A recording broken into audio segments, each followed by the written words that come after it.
Hello everyone, today we are going to discuss about the fourth chapter of Geography Agriculture. देखिए सबसे पहले agriculture आपको सबको पता ही है, खेती करना, टिलिंग, इरिगेटिंग, ये सारी कुछ चीज़ें एग्रीकल्चर में आती हैं। अब सबसे पहला इसका जो प्रश्न है वो आपका ये है, क्रॉपिंग पैटर्न। क्रॉपिंग पैटर्न एक होता आपका types of farming. Types of farming. अब कई बच्चे एग्जाम की होच पोच में इसमें गलती कर देते हैं। देखिए टाइप्स ऑफ फार्मिंग में अभी देखेंगे बाद में हम, इसके अंदर 3 प्रकार का होता है, primitive subsistence farming, intensive farming और कॉमर्शियल फार्मिंग। जबकि क्रॉपिंग पैटर्न अपने 3 होते हैं। कौन कौन से? एक होता है रबी, एक होता है खरीफ और एक होता है आपका जायद। यानी 3 प्रकार की फसल ले सकते हो आप किसी जमीन के ऊपर एक वर्ष के अंदर। पहली रबी, ये सर्दी की फसल होती है जो हम सर्दियों के टाइम पर बोते हैं और गर्मी के स्टार्ट में काटते हैं। खरीफ जो कि मानसून के टाइम की फसल होती है, और जायद इन दोनों के बीच की फसल होती है जिस वक्त हम जैसे ककड़ी, मतीरे, कुकुम्बर, वाटरमेलन, फ्रूट्स, वेजिटेबल्स, ये सब कुछ उगाते हैं। खरीफ के अंदर जैसे आपको पता ही है, मैन जैसे मस्टर्ड हुआ, ग्रैम हुआ, आपका पी हुआ, वीट हुआ, ये सारे कुछ अपन सर्दियों के अंदर जैसे कि अब अपन बोएंगे इस वक्त। खरीफ के अंदर आपको पता ही है, जैसे राइस है, आपका ग्राउंडनट है, काफ़ी सारी अलग अलग प्रकार की दालें हैं, बाजरा है, ये सब कुछ खरीफ में उगाया जाता है। तो ये मानसून वाला हुआ, ये सर्दी का हुआ, और ये जो खरीफ और रबी है इन दोनों के बीच में जो समय बचता है, जैसे मान लीजिए कि मई, जून, जुलाई के आसपास का, तो उस वक्त ये जायद का क्रॉप होता है। तो क्रॉपिंग पैटर्न में रबी, खरीफ और जायद। और टाइप्स ऑफ फार्मिंग में आपके क्या आते हैं? Primitive substance farming, intensive farming और कॉमर्शियल फार्मिंग। तो आइए अपन देखते हैं सबसे पहले अलग अलग प्रकार की फसलों को। देखिए सबसे पहला राइस, ये थोड़ा सा आपका टाइम बचाने के लिए ताकि हम फास्ट इसको देख पाएं। राइस के बारे में सबसे पहला क्या है कि which is the major food crop और स्टेपल क्रॉप। आपसे कुछ ही पूछे, सैरेल क्रॉप पूछ ले, स्टेपल क्रॉप पूछ ले, फूड क्रॉप पूछ ले, आपका जवाब आना चाहिए राइस। चाहे वर्ल्ड का पूछ ले तो भी राइस, भारत का पूछ ले तो भी राइस, क्योंकि उत्तर से दक्षिण और पूर्व से पश्चिम आप देखेंगे ज्यादातर हिस्से में राइस खाया जाता है as a major food crop. Rice कहाँ पर ज़्यादा उगेगा? जिस जगह पर आपका एल्यूवियल सॉइल होती है वहाँ पर आपका राइस ज़्यादा उगता है। 25 डिग्री सेंटीग्रेड इतना टेम्परेचर होना चाहिए, और 100 सेंटीमीटर के आसपास इसके अंदर बारिश की ज़रूरत होती है, उससे ज़्यादा भी हो सकती है। सबसे ज़्यादा उत्पादन कहाँ पर होता है? पंजाब में। इसके बाद दूसरा है wheat, second major food crop, दूसरी सबसे ज़्यादा खाए जाने वाला खाद्यान्न, वो क्या है? आपका गेहूँ। गेहूं को जैसे हमने देखा रबी की फसल है, तो व्हीट जो है इसके उगते टाइम पर, यानी राइपनिंग के टाइम पर, बढ़ते टाइम पर ब्राइट सनशाइन, खुली चटकारी धूप होनी चाहिए, और 50 से 75 सेंटीमीटर की इसमें बारिश होती है, जरूरी होती है कम से कम। और इसका भी जो लीडिंग प्रोड्यूसर स्टेट है वो कौन सा है? पंजाब। तीसरा आपका यहाँ पर ज्वार, देखिएगा ज्वार, बाजरा और रागी, ये 3 आपके मोटे दाने वाले अनाज हैं, ठीक है। इनको अपन कंबाइंडिंगली क्या बोलते हैं? मिलेट्स। मिलेट का मतलब मोटे दाने के अनाज होते हैं। अब इसमें सबसे पहला है ज्वार। देखिए ज्वार जो है, पहला आपका मैन फूड क्रॉप राइस, दूसरा आपका मैन फूड क्रॉप व्हीट, और तीसरा फूड क्रॉप मैन जो है वो है ज्वार। ज्वार जो है वो एरिया और प्रोडक्शन के हिसाब से, मतलब जितने एरिया पर बोया जा रहा है उसके अंदर, फूड क्रॉप के अंदर तीसरा सबसे बड़ा खाद्यान्न फसल यानी फूड क्रॉप है। इसका सबसे जो मेजर प्रोड्यूसिंग जो स्टेट है वो कौन है? महाराष्ट्र। बाजरा के लिए सैंडी शैलो ब्लैक सॉइल, यानी बाजरा कहाँ पर होता है? राजस्थान के पश्चिमी हिस्से में, जो रेगिस्तानी जो मरुस्थलीय मिट्टी है उसके अंदर ये हो जाता है, क्योंकि पानी की इसको कम आवश्यकता होती है। रिक्वायरमेंट जो है water, that is very limit. Okay, so कम पानी में भी, कम इरिगेशन में इसका काम चल जाता है। सबसे ज़्यादा मेजर लीडिंग जो प्रोड्यूसर इसका कौन है? राजस्थान। इसके बाद में तीसरा रागी, इसमें भी red, black, sandy, shallow black soil, और इसका जो लीडिंग प्रोड्यूसर है रागी का वो कौन है? कर्नाटक। ज्वार महाराष्ट्र, बाजरा राजस्थान, रागी कर्नाटक। इन दोनों के अंदर शैलो ब्लैक सॉइल, और बाजरा जो इसके अंदर सैंडी, और इसमें रेड और ब्लैक दोनों सॉइल हो सकते हैं। इसके बाद में है मेज। मेज मानी मक्का। जो मक्का है इसके लिए जो आइडल जो टेम्परेचर है वो कितना होना चाहिए, 21 to 27 डिग्री सेंटीग्रेड। और ये किस प्रकार की मिट्टी में ज़्यादा उगता है, बांगर में। अब देखिए आप एल्यूवियल सॉइल अपनी दो प्रकार की होती है, जो ओल्ड एल्यूवियल सॉइल उसको हम बांगर कहते हैं, और जो न्यू एल्यूवियल सॉइल उसको हम क्या कहते हैं, खादर। तो सबसे ज़्यादा बांगर प्रदेश वाला जो क्षेत्र है वो कौन सा है आपका, जैसे बिहार वगैरह है, इसके अंदर काफ़ी अच्छा आता है। तो मेज जो है वो सबसे ज़्यादा कहाँ पर उगता है, जैसे कर्नाटक के अंदर। इसका लीडिंग प्रोड्यूसर कौन है, कर्नाटक। अब जो बिहार है इसके अंदर, क्योंकि मेज जो है वो यूँ जनरली आपका खरीफ फसल है, यानी खरीफ मानसून के टाइम पर बोई जाने वाली है, लेकिन बिहार में इसको सर्दी के सीजन में भी बोया जाता है। तो ये आपसे अलग से है। इट मीन्स ये एक इसका अल्टरनेट है, एक्सेप्शन है कि बाकी जगह पर इसको खरीफ में बोया जाता है, बट बिहार जो है यहाँ पर इसको रबी की सीजन में बोया जाता है। इसके साथ में देखते चले पल्सेस। पल्सेस यानी दालें, अलग अलग प्रकार की दालें। तो जो इसका लार्जेस्ट प्रोड्यूसर और कंज्यूमर है वो कौन है, इंडिया है। दालों के लार्जेस्ट कंज्यूमर भी हम हैं, प्रोड्यूसर भी हम हैं। और इसके लीडिंग जो प्रोड्यूसर स्टेट हमारे वो कौन कौन है, मध्य प्रदेश नंबर 1, उत्तर प्रदेश, फिर राजस्थान। तो आपके समझ में आ गया होगा। अब देखिए यहाँ पर राइस जो है इसके बारे में हम देखें कि राइस वैसे खरीफ की फसल है, लेकिन राइस को रबी में भी बोया जाता है। अब इसकी 3 फसलें हैं, ओस, ओमान और बोरो। ओस, अमन भी बोल सकते हैं आप, ओस, ओमान और बोरो। ओस जो है वो सर्दी के टाइम पर है, अमन या फिर ओमान जो है वो आपके खरीफ के टाइम पर, और तीसरी जो फसल है वो है बोरो। तो ये इनका हुआ। अब आते हैं अपन बीवरेज क्रॉप के अंदर। बीवरेज क्रॉप का मतलब होता है पेय फसलें, जो पीने वाली, जैसे शुगर कैन। शुगर कैन के अंदर जो आइडल टेम्परेचर है वो आपका 21 और 27। देखिए कंफ्यूज नहीं होना है, आपका 21 और 27 ही किस में है, मेज में है। ठीक है, तो शुगर कैन, इसको ऐसे याद रख लेना, शुगर कैन यानी गन्ना पी के मजा आ गया। तो गन्ने का जितना 21 27 है उतना ही मेज का भी 21 27 है। तो इसके अंदर बारिश कितनी है, लगभग 100 सेंटीमीटर के आसपास। विच is the leading producer of sugar cane. तो जवाब आना चाहिए उत्तर प्रदेश। उत्तर प्रदेश में सबसे ज्यादा गन्ना पैदा होता है, और दूसरे नंबर पर फिर महाराष्ट्र में। अब गन्ना कहाँ पर पैदा होगा, जहां पर आपका ब्लैक सोइल होगी, या फिर जैसे नदियों का बहाव क्षेत्र ज्यादा है। ठीक है, तो ये हुआ। इसके बाद में है टी और कॉफ़ी। देखिए ये आपके मेजर 2 चीज़ें हैं, इनमें से आपको जरूर पूछा जा सकता है। तो लगभग एक जैसा ही टेम्परेचर इनका 23 के आसपास है, 21 to 29 और 25 to 30। सो अप्रोक्सीमेटली 25 to 30 के आसपास आप लिख देंगे, कोई समस्या नहीं। बारिश हमें खूब चाहिए, 150 से 200 सेंटीमीटर बारिश, 150 से 200 सेंटीमीटर बारिश। अब चाय का जो लीडिंग प्रोड्यूसर है वो कौन है, आसाम। असम के अंदर चाय सबसे ज़्यादा पैदा होती है। देखिए 2 जगह हैं जिनको आपसे मैप से ही पूछा जाता है, जैसे जलपाईगुड़ी, ये कहाँ पर पड़ता है आपका, जलपाईगुड़ी कहाँ पर पड़ता है, जलपाईगुड़ी पड़ता है आपका वेस्ट बंगाल के अंदर। ये भी आपका जो है टी प्रोडक्शन के अंदर काफ़ी ज़्यादा नाम इसका जाना जाता है। इसी प्रकार कॉफ़ी के अंदर 25, 30, 150, 200 सेंटीमीटर की बारिश होनी चाहिए। अरेबिका किस्म की जो कॉफ़ी है वो बड़ी मशहूर है हमारे भारत की, जो कि स्टार्टिंग में यमन से यहाँ पर लाकर इंट्रोड्यूस की गई थी। जैसे मैं कहूँ कि साहब टी जो है, टी कौन लाए थे, टी अंग्रेज लाए थे, ब्रिटिशर्स लाए थे। और टी के लिए सबसे ज़्यादा लीडिंग प्रोड्यूसर स्टेट बोले तो आसाम, और अगर एक प्लेस बोले तो क्या है, दार्जिलिंग। ध्यान रखिएगा, अगर प्लेस की बात करें तो सबसे महत्वपूर्ण प्लेस कौन सा इसमें, दार्जिलिंग।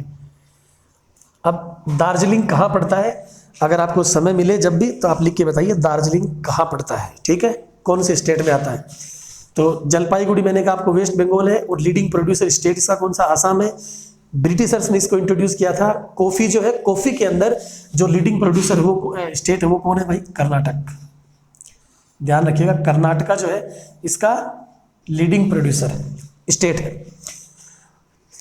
अरेबिका किस्म की कॉफ़ी जो वो यमन से लाई गई थी। इसके अलावा जैसे बाबा बुडान हिल्स, नीलगिरी हिल्स कर्नाटक में ही है, और इसके अलावा केरला, तमिलनाडु, इनके अंदर भी ये उगता है काफ़ी।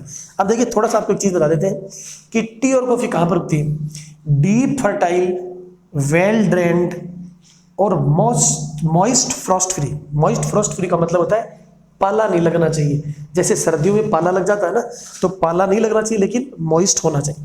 अब यानी ह्यूमिड मौसम होना चाहिए।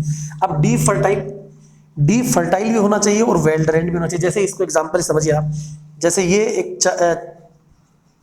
चाय का पौधा है, बारिश होनी चाहिए लेकिन बारिश रुकनी भी नहीं चाहिए, इसकी जड़ों में बारिश रुकनी नहीं चाहिए, यानी वेल ड्रेन्ड होना चाहिए, अदरवाइज इस पौधे पर गलत इफेक्ट पड़ता है उसका। तो वेल ड्रेन्ड होना चाहिए, डीप फर्टाइल होना चाहिए, ब्राइट सनशाइन होनी चाहिए। तो कॉफी के अंदर जो लीडिंग प्रोड्यूसर है वो कर्नाटका, और टी के अंदर जो लीडिंग प्रोड्यूसर है वो कौन है? असम। तो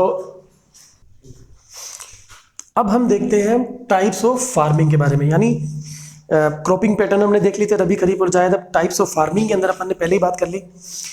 एक होता है प्रीमिटिव सब्सटेंस फार्मिंग, एक है इंटेंसिव फार्मिंग और एक है कॉमर्शियल फार्मिंग। देखिए इसको अपन देखते हैं बाद में। सबसे पहले इंटेंसिव लेबर इंटेंसिव फार्मिंग इसको कहेंगे। नंबर 2, ये हाई पॉपुलेटेड एरिया के अंदर, यानी जहाँ पर ज़मीन पर बड़ा दबाव हो, जहाँ पर लेबर इंटेंसिव हो, जहाँ पर जो आपके जो पेस्टिसाइड्स हैं, फर्टिलाइज़र है, हाई डोजेस इनपुट जो है वो ज़मीन के ऊपर प्रयोग किए जाते हैं, तो वो इंटेंसिव फार्मिंग है। अब एक आ गया अपना कॉमर्शियल फार्मिंग। देखिए कॉमर्शियल फार्मिंग के अंदर अपन उन फसलों को उगाते हैं, इस प्रकार की फार्मिंग को यूज़ करते हैं जहाँ पर कि जिसकी ज़्यादा मार्केट में डिमांड हो। अब इसमें भी वही फर्टिलाइज़र, पेस्टिसाइड्स वगैरह सब कुछ जो है मॉडर्न टेक्निक इसमें यूज़ करते हैं। एक थोड़ा सा इसमें ध्यान रख लीजिएगा कि जैसे राइस है, यानी राइस जो है, राइस इससे संबंधित देखिए, एक तो क्या हो गया कि तीनों प्रकार के सीजन में ओस, ओमान और बोरो, ये अलग अलग इसकी वैरायटीज हो गई। एक राइस जो है वो आपका जैसे पंजाब, हरियाणा, उत्तर प्रदेश जो भी लीजिए, इसके अंदर एक कॉमर्शियल फार्मिंग के अंदर उसमें यूज आता है, उगाया जाता है। जबकि उड़ीसा के अंदर ये कौन सी फार्मिंग में काम में लाया जाता है? प्रीमिटिव सब्सटेंस फार्मिंग में। तो ये ध्यान रखिए, एक्सेप्शन है, बाकी सब में तो ये कॉमर्शियल फार्मिंग में है, उड़ीसा के अंदर ये प्रीमिटिव सब्सटेंस फार्मिंग में। अब प्रीमिटिव सब्सटेंस फार्मिंग क्या है? देखिए प्रीमिटिव का मतलब होता है पुराना तौर तरीका, आदिम, जो बहुत पुराना है। सब्सिस्टेंस का मतलब होता है निर्वाह, यानी यहाँ पर आप अपना पेट भरने के लिए ही खेती करते हैं, ये कोई लेबर इंटेंसिव नहीं है, इसके अंदर फैमिली के लोग ही काम करते हैं। तो प्रीमिटिव सब्सटेंस फार्मिंग का ये हुआ कि आप अपने लिए, खुद के लिए ही खेती करते हैं। अब इसका जो सिस्टम है इसको क्या बोलते हैं अपन? Slash and burn. क्या बोलेंगे? Slash and burn. Slash and burn का मतलब हो गया पेड़ उग रखा है, पेड़ को काटो, स्लेश यानी काटना, बर्न यानी जलाना, और उसके बाद में खेती करना। अब देखिए अगर यूं करते रहे, पेड़ काटते रहे, उगाते रहे, तो इस प्रकार की जो प्रिमिटिव सब्सटेंस है इसका सबसे बड़ा ड्रॉबैक ये है कि इससे डिफॉरेस्टेशन होता है। जैसे ग्रीन रिवॉल्यूशन का है उसी प्रकार से इसका भी ये ड्रॉबैक है। तो स्लेश एंड बर्न जो है इसी को झूमिंग जो है कल्टीवेशन भी कहते हैं। झूमिंग फार्मिंग का एक तरीका है, यानी यूँ समझ लीजिए कि झूम झूम के कृषि करना, एक जगह काटा, जलाया, उगाया, आगे बढ़ गए, फिर काटा, फिर जलाया, फिर उगाया, फिर आगे बढ़ गए। तो अलग अलग जगह पर ये इसको स्लेश एंड बर्न भी इसी को कहते हैं, झूमिंग भी इसी को हम कहते हैं। अब इसके अलग अलग जगह पर अलग अलग नाम है, तो ये आपसे पूछ सकता है। जैसे सेंट्रल अमेरिका या फिर मैक्सिको, इसमें इसको क्या कहा जाता है? मिल्पा। यानी झूमिंग कल्टीवेशन जो है या फिर स्लेश एंड बर्न जो है, इसको मैक्सिमो में क्या कहा जाएगा? मिल्पा। वेनेजुएला में कोनुको, ब्राजील में रोका, जैसे किसी की सगाई होती है ना, रोका, ब्राजील में जाके रोका। साउथ सेंट्रल अफ्रीका यानी मध्य अफ्रीका, इसके अंदर इसको कहते हैं मसोल। इंडोनेशिया में कहा जाता है लदांग। एक एक वर्ड आपके लिए इंपॉर्टेंट है, किसी भी वर्ड को देख के पूछ सकता है इसको कहाँ कहा जाता है, ऑप्शन दे देगा, इसलिए सारा याद करना पड़ेगा। वियतनाम के अंदर बोला जाता है इसको रे। अब जैसे भारत है, तो भारत के अंदर भी इसके अलग अलग जैसे नाम है। जैसे सबसे पहला आपका मध्य प्रदेश। मध्य प्रदेश में इसको क्या कहते हैं? ब्यावर, इधर लिख देता हूं, या फिर दहिया। आंध्र प्रदेश में पोडू या पेंडा। ओडिशा में इसको कहा जाता है, ओडिशा में इसको कहेंगे पामाडावी।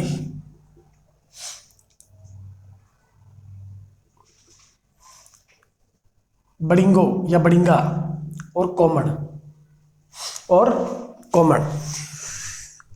वेस्टर्न घाट, वेस्टर्न घाट आपको पता होना चाहिए कहाँ है। ये वाला जो पार्ट है इसको कहते हैं ईस्टर्न घाट, और इधर वाला जो पार्ट है इसको कहते हैं वेस्टर्न घाट। ये वेस्टर्न घाट। तो इस जगह पर इसको क्या बोलते हैं? कुमारी। राजस्थान, ये आपका राजस्थान रहा।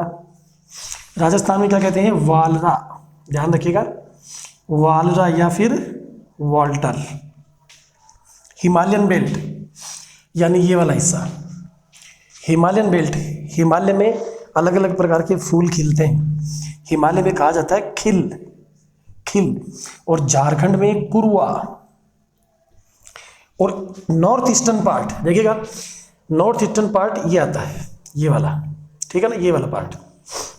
इसमें इसका नाम क्या है? झूमिंग। यहां पर इसको क्या कहा जाता है? झूमिंग ही कहा जाता है।